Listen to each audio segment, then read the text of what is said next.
I'm going to be competing with the birds all day. They're quite noisy. It's springtime. But one of the most common questions I see online is, can you take the old 365, not the X-Torqs, the first editions, whether it's a special, whether it's an open port or a closed port, doesn't matter, and can you turn it into a 372? Of course the answer is yes.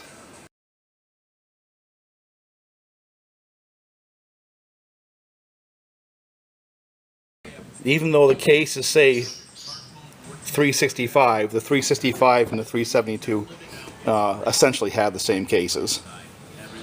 Top plastic's different because they have a different filter system.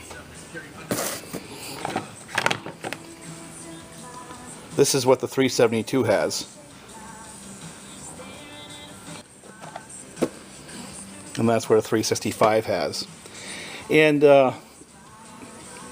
interestingly enough, so does all the Jonsereds, whether it's a 2166 or a 2172, they both have the same filter arrangement and lower plastic. So what we're going to do today is turn this 365 into a 372. One thing I'm going to do as an aside is replace the stock muffler with a Husqvarna. I happen to like these because they're an empty can. I don't know if you can see the daylight right through that pipe.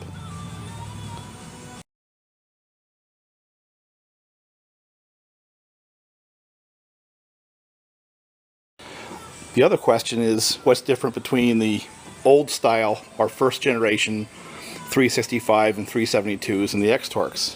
And I just have a cylinder here so we can take a quick look at that. And to jump to the end, the difference is actually fairly significant. It's a completely different cylinder design. And also the intake is all different. The boot is different. So is the filter holder, and so is the carburetor. So they're all different. So if you decide to swap a 372 top end to the X-Torqs, you really got to change everything from cylinder to boot to filter holder, carburetor, the whole top end. Cases are pretty much the same, but the top end's all different. So anyway, let me move forward. This is not going to be a very structured video. It's just going to be pretty much real time. I'm just going to make the swap and point out some differences.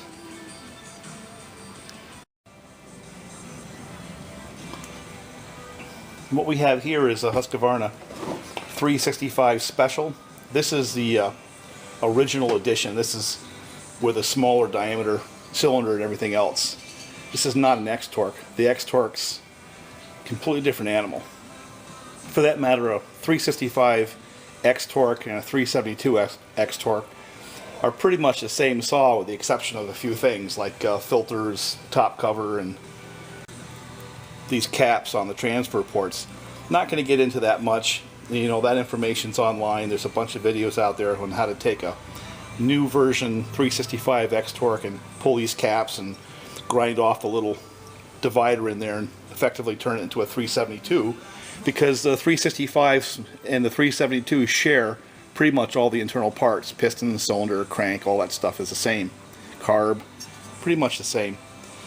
Anyway, didn't want to get into the X-Torqs, not just yet, but just to summarize that, just make it real quick, the difference between a 365 X-Torq and a 372 X-Torq is these little caps, filter, and filter holder. And that's about it. Oh yeah, top cover.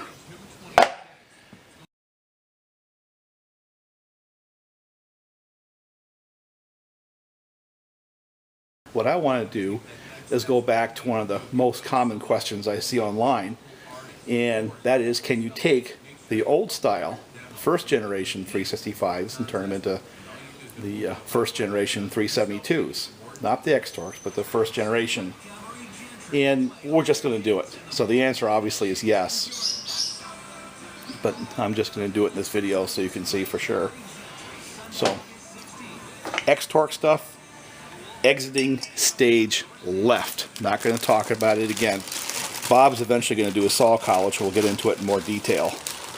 But suffice to say that the X-Torq top end, carburetor, all that stuff is all different. Filter holder, everything is different from the first generation. So if you want to take a X-Torq, like I did with a Jonsered in one of my earlier videos, and convert it back to the original style 372, you pretty much have to take everything, cylinder, piston, intake boot, carburetor, filter holder, all that stuff has to be changed. But that's a subject for a different video. It can be done, and it can be done fairly easily. You just have to do more parts. Is it worth the effort? Now that, my friends, is debatable, because a good running 365 is not that far off a 372. The cylinder is 48 millimeter versus 50, so it's a little smaller bore, and it has slightly different timing. The port timing is slightly different, but you know, you pull a base gasket out of that saw and punch a hole in the muffler, and they wake right up, and they run really strong. So why am I doing this? Why am I taking a perfectly good 365 and putting a 372 XPW top end on it? Well, the answer is simply curiosity. I want to know whether or not my Cyclops saw, the one built with the Husqvarna top end, which is also 52 millimeter versus the 50 millimeter stock 372 top end, and that's a strong saw. I want to see what the difference is between that saw, which is also built on a 365 bottom end, and a really nice OEM build using the larger bore, the 75cc XPW top end. So this is purely entertainment or purely research. There's no good reason to tear apart that saw. But oh yeah, and I want to answer the question because people always ask that, can you take a 365 and turn it into a 372? This will be quantitative and empirical data to the answer, which is absolutely yes. So here goes. I'm just going to run the video and then cut it up. So the parts I had to assemble to make this conversion are air filter, cover, the screw that holds the air filter, and this is different. So all those parts have to be changed. And we're going to put this top end on it. I might put this on Cyclops.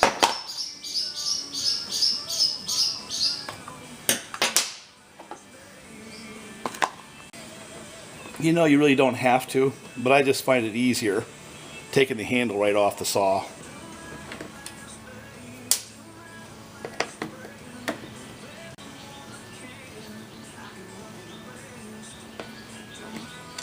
You know, you just take a couple of screws out of here, things come right apart on these saws, and just makes it a whole lot easier to work on them when you're not fighting around, you know, handles and all that stuff.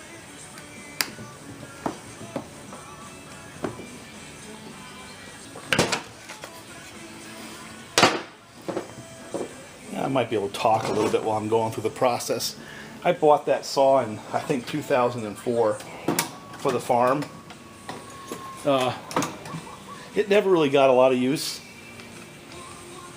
Not any fault of the saw, it's just I had a bunch of other saws that were more interesting, so this one just didn't get run much. I always used this 365 as my insurance policy. What I mean by that is, when I had my hobby saws out in the woods, I'd set this one right in the truck ready to go in case any of the hobby saws or project saws broke, I'd have a nice backup saw.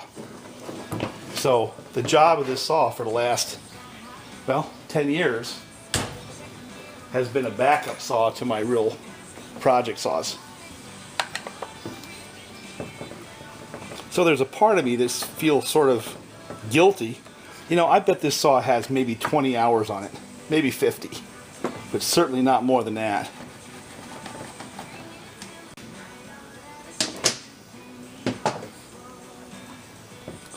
Don't be worried about a limited ignition coil. I know some people say, you gotta have the black one. I don't think so. I really don't. I tune them with a tack, and I don't think I am at a disadvantage with that blue ignition system at all. Not really.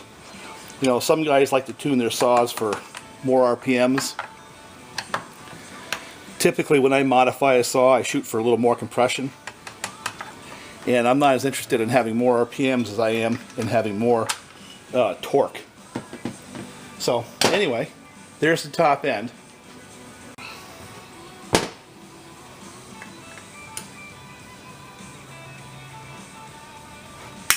Wow, that thing sparked. Did you see that?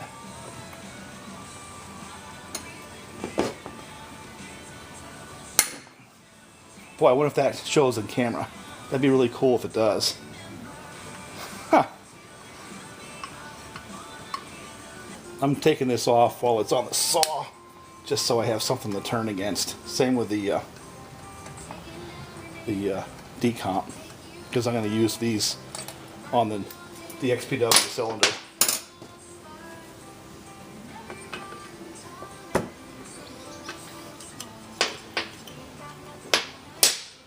Same with a spark plug.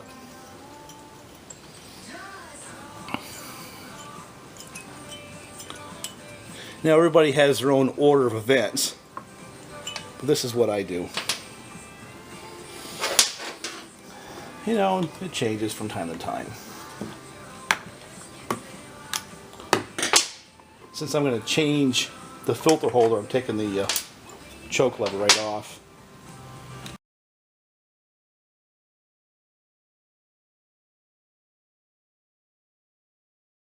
You know, I look back here and see how much protrusion I have with those screws. So I have about 3 threads, and that helps me not over tighten these things. And you don't want to do that, because that creates a whole new set of problems when you do.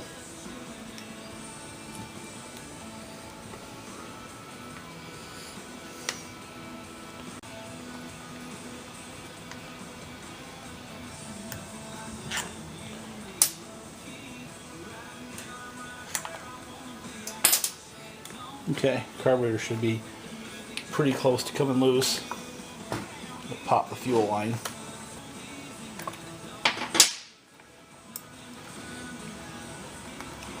Okay, there's one Walbro HD 12B.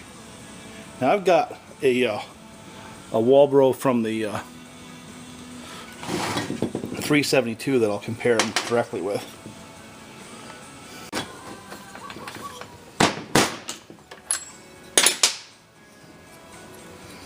Perfectly good spark plug.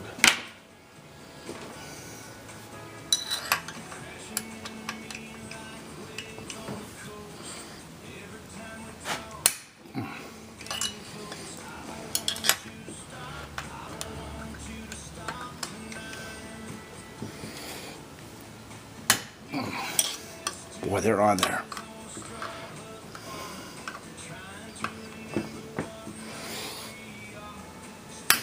Wow.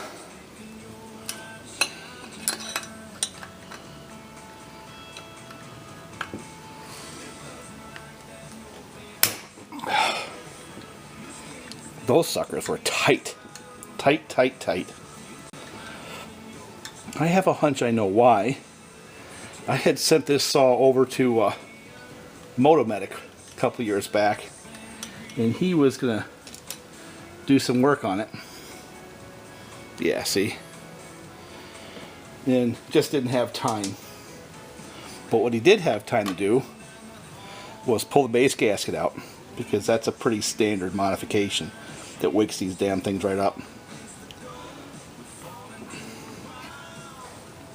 See, I had in my mind at one point to turn this into a 4 cubic inch race saw. And starting with a standard cylinder, you know, that kind of helps because the 372 is just a little bit too big. 365 is perfect for a 4 cube saw.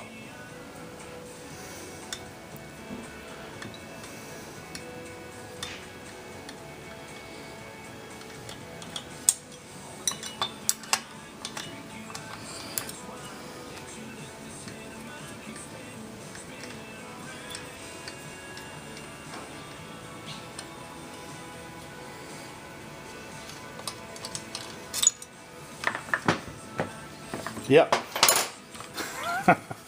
It's got that standard. Anyone ever wonder about whether or not the 1194 holds? It's like freaking glue.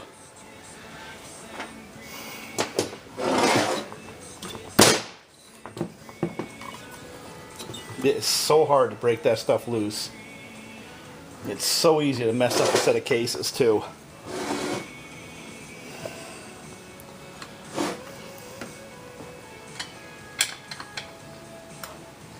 That's one of the reasons why I leave that muffler on, so I can just lever underneath the muffler. One thing you have to keep in mind is you have the pulse tube right there. So that is a 365 top end.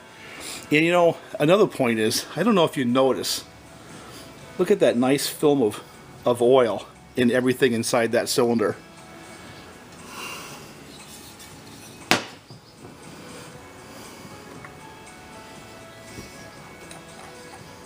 Look at that. See it? And look at inside the crankshaft there. A little bit of oil everywhere. Every saw that I have ever taken apart that I've run with my 32-to-1 mix looks just like that. You know? And there's an awful lot of saws that I've taken apart with 50-to-1 mixes that don't have anywhere near as much of that oil film. Which is one of the reasons why I continue after all these years to run 32-to-1. Started it back in the motorcycle days, and I see no reason whatsoever to change my ways.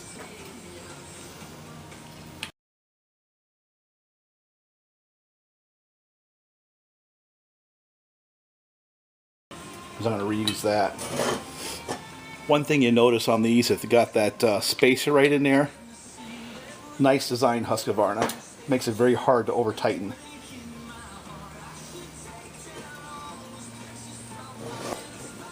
There we go. Check that boot carefully. When you pull one of these apart, especially these older saws, you know,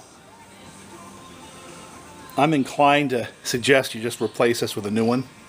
I've just seen so many of them torn just in here that even though this has got a low hour saw, it was built in 2003 or 2004, and I've just seen too many of these split. So I'm debating.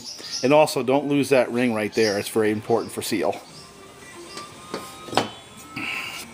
What next? Oh, I guess we better pull the piston off of there.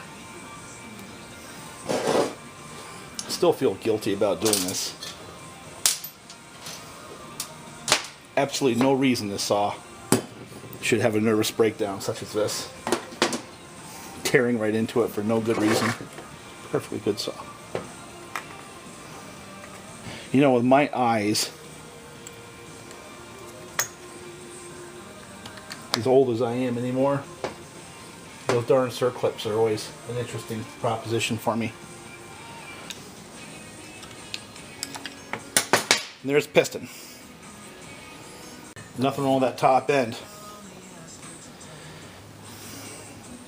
And I can see the remnants of the 1194, but most of it stayed on the cylinder side, which is going to make it easier for me to clean this thing up.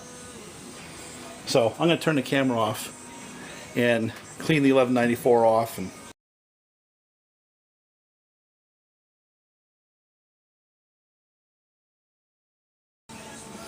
well, there's the difference in the filter holders. 365, 372.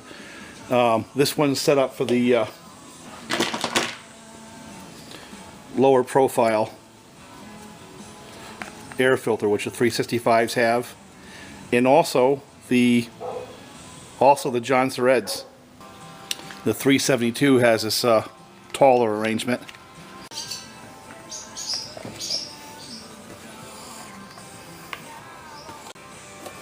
So let's take a look at the cylinder and see what we have. Genuine Husqvarna OEM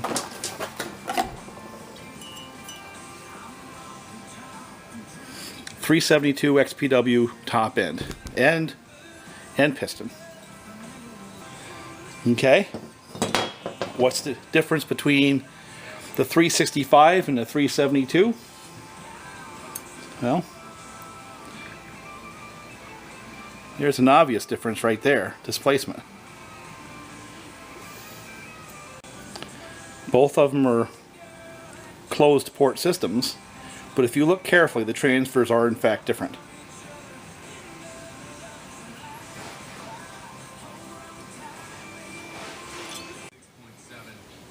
I had to shut the camera off for a second.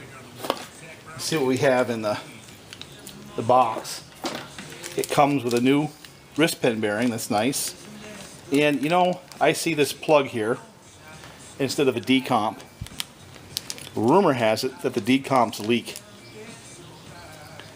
Well, I think I'm going to heed rumor and just do what comes in the kit itself, because this is in fact an OEM kit, and put in the new wrist pin bearing, the new clips, and the decomp plug. One of the things that I do, and some guys say this is a waste of time, but I like to put a little bit of assembly oil on the parts when I assemble them. I just don't want that wrist pin to be dry. One of the things I try to do is have the open end of the wrist pin clips towards the bottom. I don't know if it makes any difference, but it's an old wives' tale from the old motorcycle days.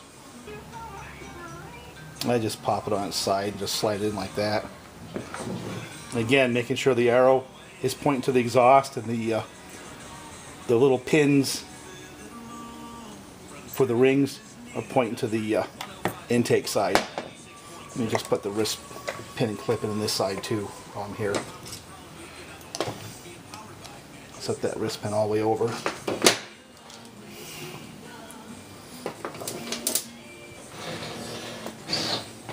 Again, I try to take the open end of the wrist pin clip and have it facing down. You got to make sure that it's actually set in there all the way into the groove. You know?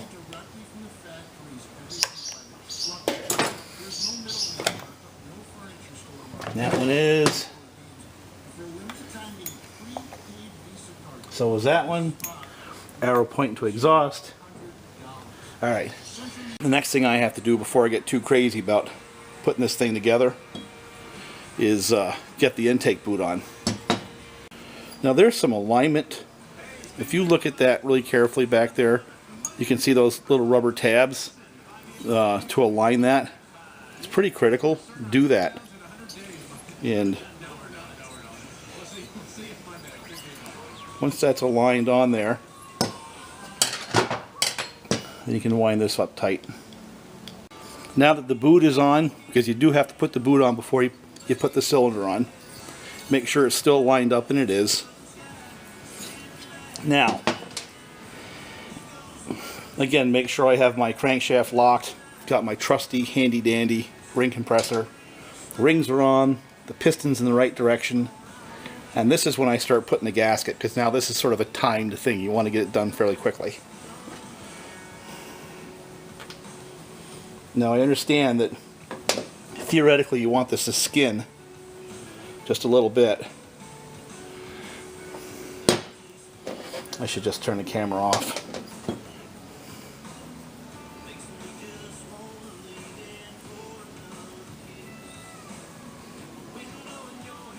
Don't want too much on there because it'll squeeze into everything.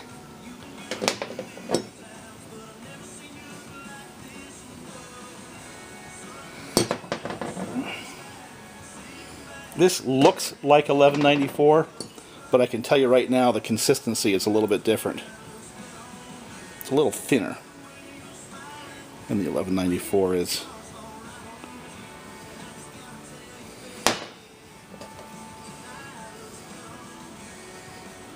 But we're going to find out if it works.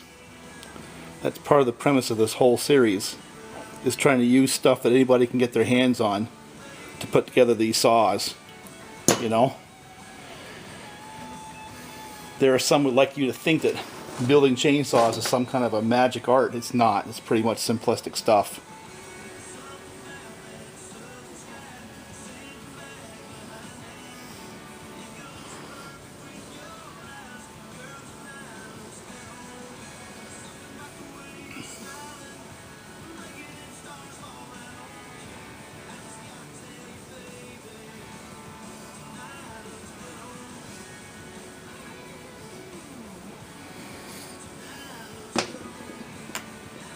Take the hand that does not have gasket sealer on it and use that to move the piston around.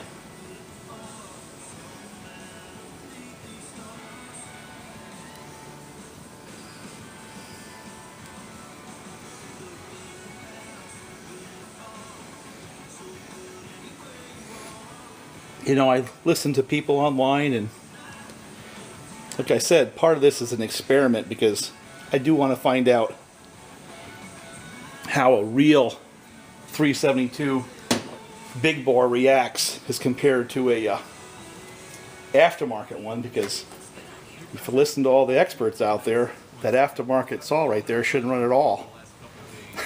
I can tell you right now that Cyclops over here, that thing's a strong saw. I really like that machine. So we're going to do a head-to-head comparison.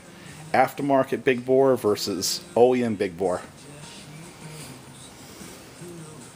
The only thing that I've done on the aftermarket big bore that I'm not going to do with this saw right here is the intake timing on that aftermarket was just, the intake timing wasn't where I wanted it to be. So what I did was I lowered the intake port 30 thousandths. So I got the intake to open on that Cyclops at 78 degrees before top dead center. That's the only thing I did internal to that cylinder, and I'm not going to do that with this because I have not put a degree wheel on it. I have no idea where it is, and I'm not an advocate of just sticking tools into a cylinder, taking guesses. I want to measure first.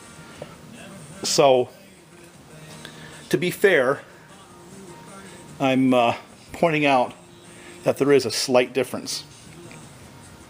And on the Cyclops saw there, like I said, I did alter the intake timing some, as well as doing the muffler mod, and it also got put together with a 1194 no base gasket.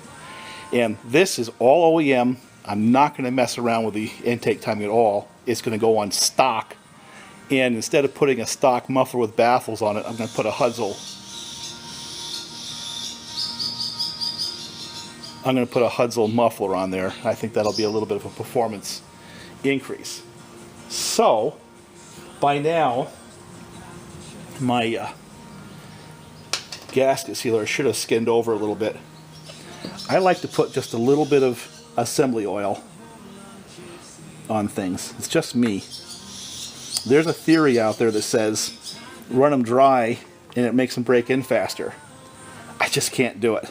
I've tried, but I just can't do it. So I always just put a little bit in there. Just enough. This is as much for me as it is for any kind of real advantage. Now once I've got that done, now it's time to put things together. This is really not that hard either, but as I get older, it does get more difficult. And what I do is I center the ring openings around the pins, put my ring compressor on really close to the top, where the rings are really close to the top, and I kind of rock them back and forth until I see that the ring is actually capturing that little pin.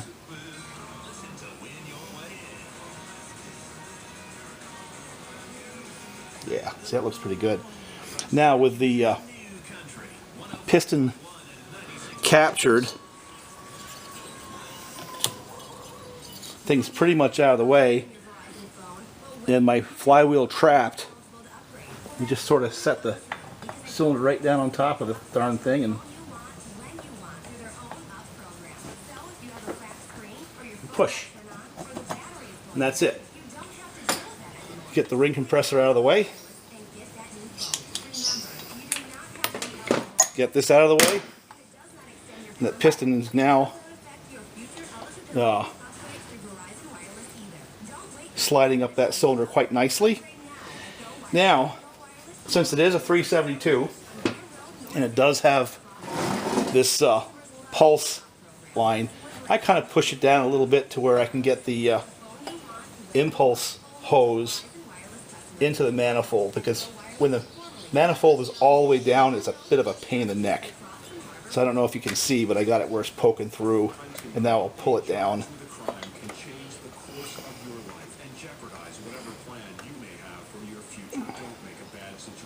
I'll work this way. There we go. And there it is. The cylinder is now on. Now the other thing I do, or one of the things I do, is once I get to this point, is it's easier for me to start the screws if I work from the side. So I just start them this way. Certainly do not tighten them all the way down. You just bring them down to where they're not allowing the cylinder to fall off. When I put these screws on, I'm not even bottoming them out. I'm not even getting them to the bottom. I'm just getting them to start, because it's easier for me to do it when the saw's on the side than trying to drop them down from the top, you know? And they fall right off your Allen wrench. Last one. Once I got them started, then I'll turn the saw vertical and then start a tightening sequence. And again, this is what I do. So what I do is I do a cross pattern. I bring them right down to where they touch.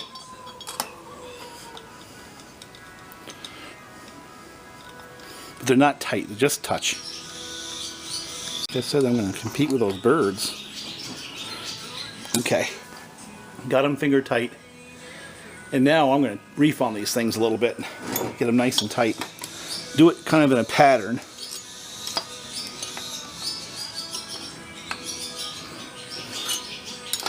Kind of build it a little at a time.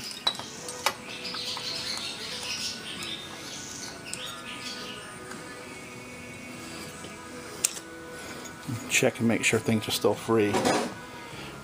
Now I'm going to start bearing into them a little bit.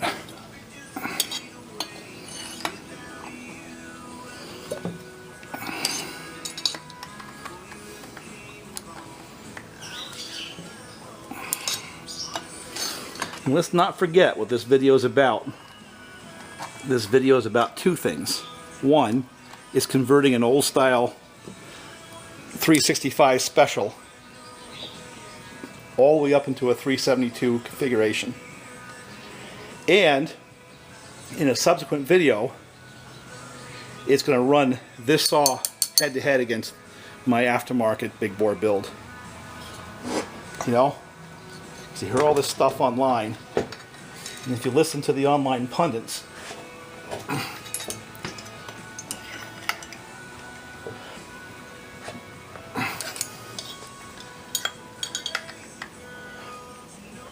getting old, so I can't twist on these things like I once did.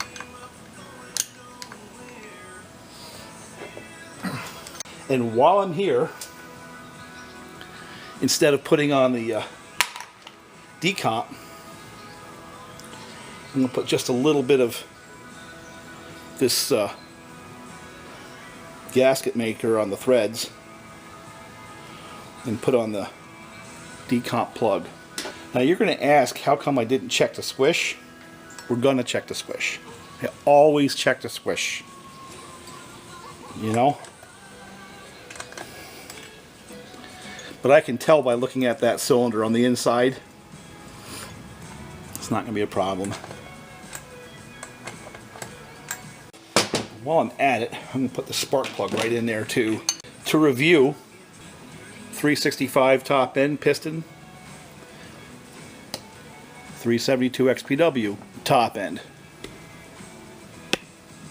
This intake boot is exactly the same between the saws. Throttle cable, all that stuff is the same. Filter holder is different. This is a 365 filter and filter holder. So just review that.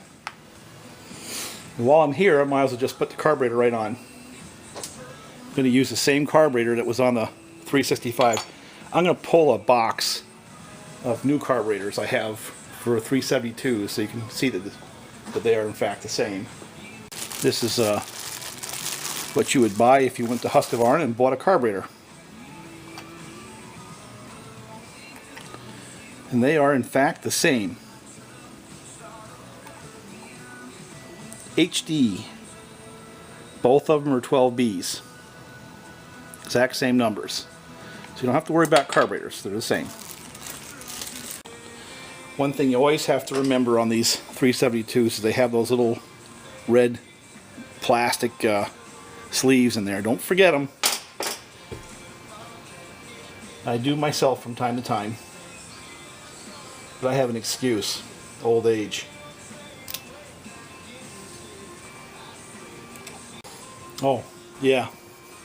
Another modification is take a look at those.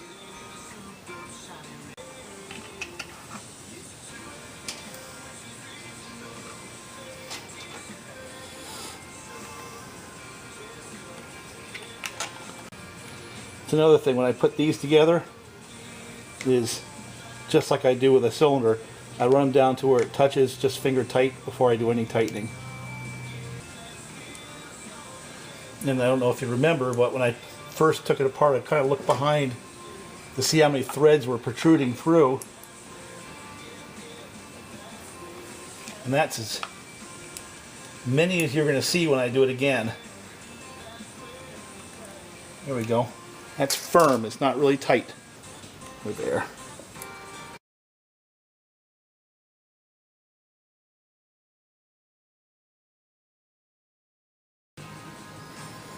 Before I tighten anything too tight, let's just see how these fall.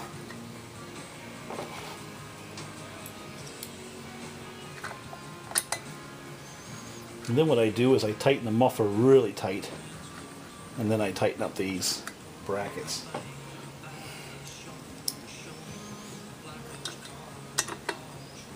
My wife has got my power drill right now, so I'm having to use this little T-handle, which slows things down just a little bit for an old man. You know, Arthur is getting a hold of my hands, so I can't quite move things as fast as I once did. Alright, I'll reef on these a little bit, get them good and tight. You didn't see this. Okay. They're on there. Tighten up these.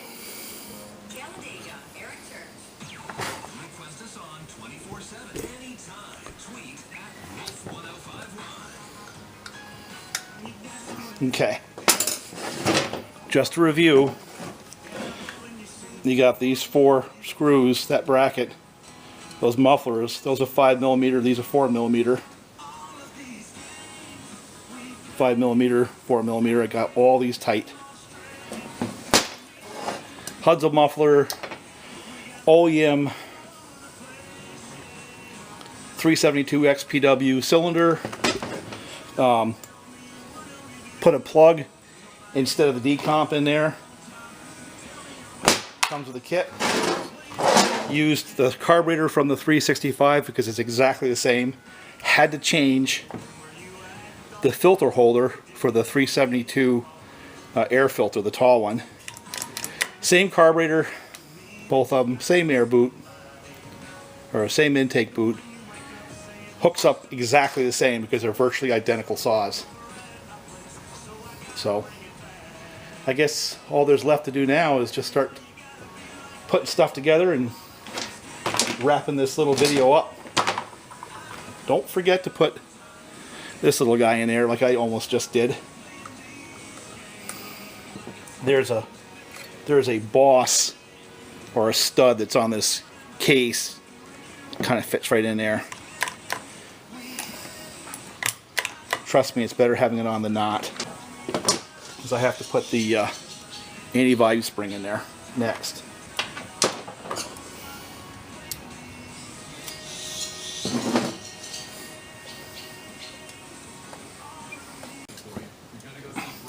Okay, got to remember to put the rubber grommet in there. Okay, anti-vibe, decomp plug. This is really just a vibration deal. Muffler, they're tight. That's on there. Well, it's annoying. I bought this from one of the eBay sites for a 372 filter screw. Too short, so I just put a case bolt from a Husqvarna 562 in there for now, and I'll get the right one at a different point in time. Just want to make sure that works. It does. So now I'm going to go put the cover back on and move on. That's annoying. And again, I work this in a pattern. I just get it where it's finger tight first before I put any torque on them. Filter goes on. Top cover goes on. Beginning to look like a 372, isn't it? Look at that. Chain brake handle next. And there's a reason why I do it in that order.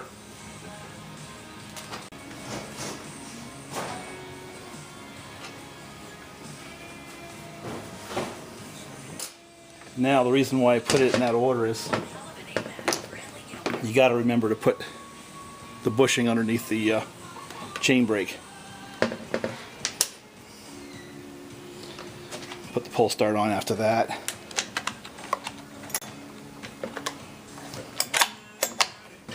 And again, like all the other things I've done to this point in time, I bring these down to where they just are finger tight first, and then I put some torque on them. All right. Pretty close. One more part. And then the transformation from 365 to 372 is complete. And that's the handle. Now when you got the handle, this one screw is a little bit larger in diameter, even though it has the same 4mm Allen head. And that's the one that goes to the anti-vibe spring on the cylinder. You know, that's not readily obvious, but it does. It's a little different than the other ones.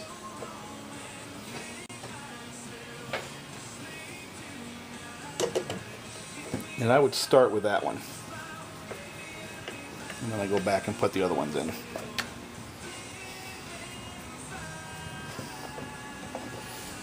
And the 372 is not like a 350. There's no little plastic piece right there. If you sometimes you have long and shorts, put the short ones on the bottom here, because you don't want the screw protruding through the handle, tank handle assembly, and poking into the case. And eventually you'll rub a hole. So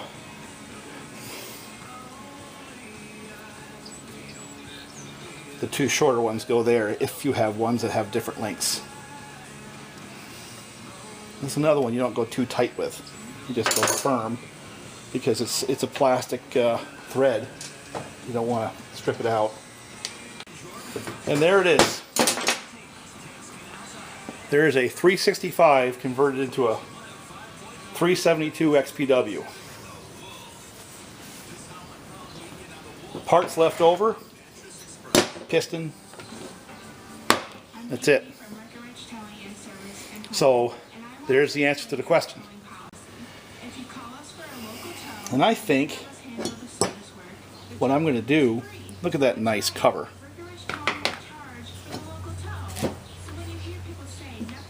I think Cyclops I think it's earned a look at that. You know something? I think Cyclops has earned a real air filter too. Get rid of that thing. And Cyclops is going to get a real, honest to goodness, Husqvarna OEM filter. And Cyclops is going to get a nice cover. Look at that.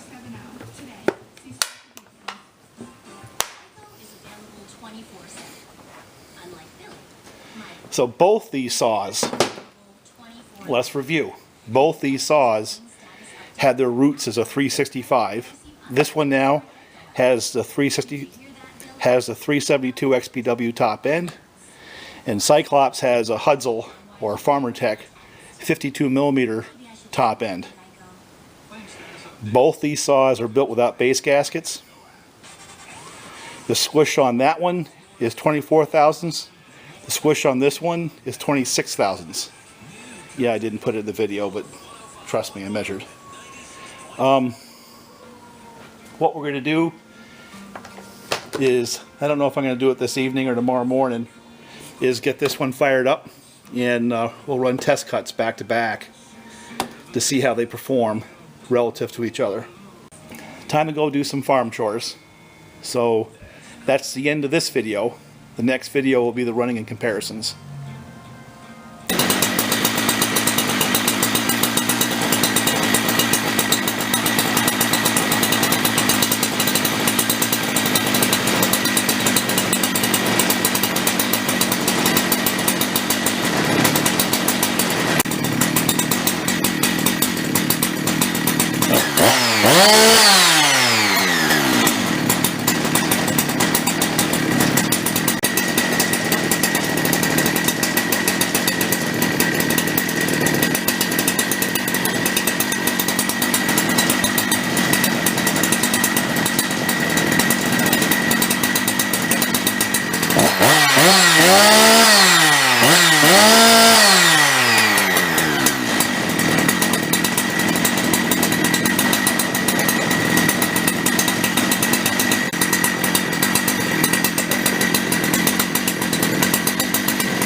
Well, there it is, and it runs. So tomorrow gets a little bit of break-in, and then we're going to run the test between it and Cyclops.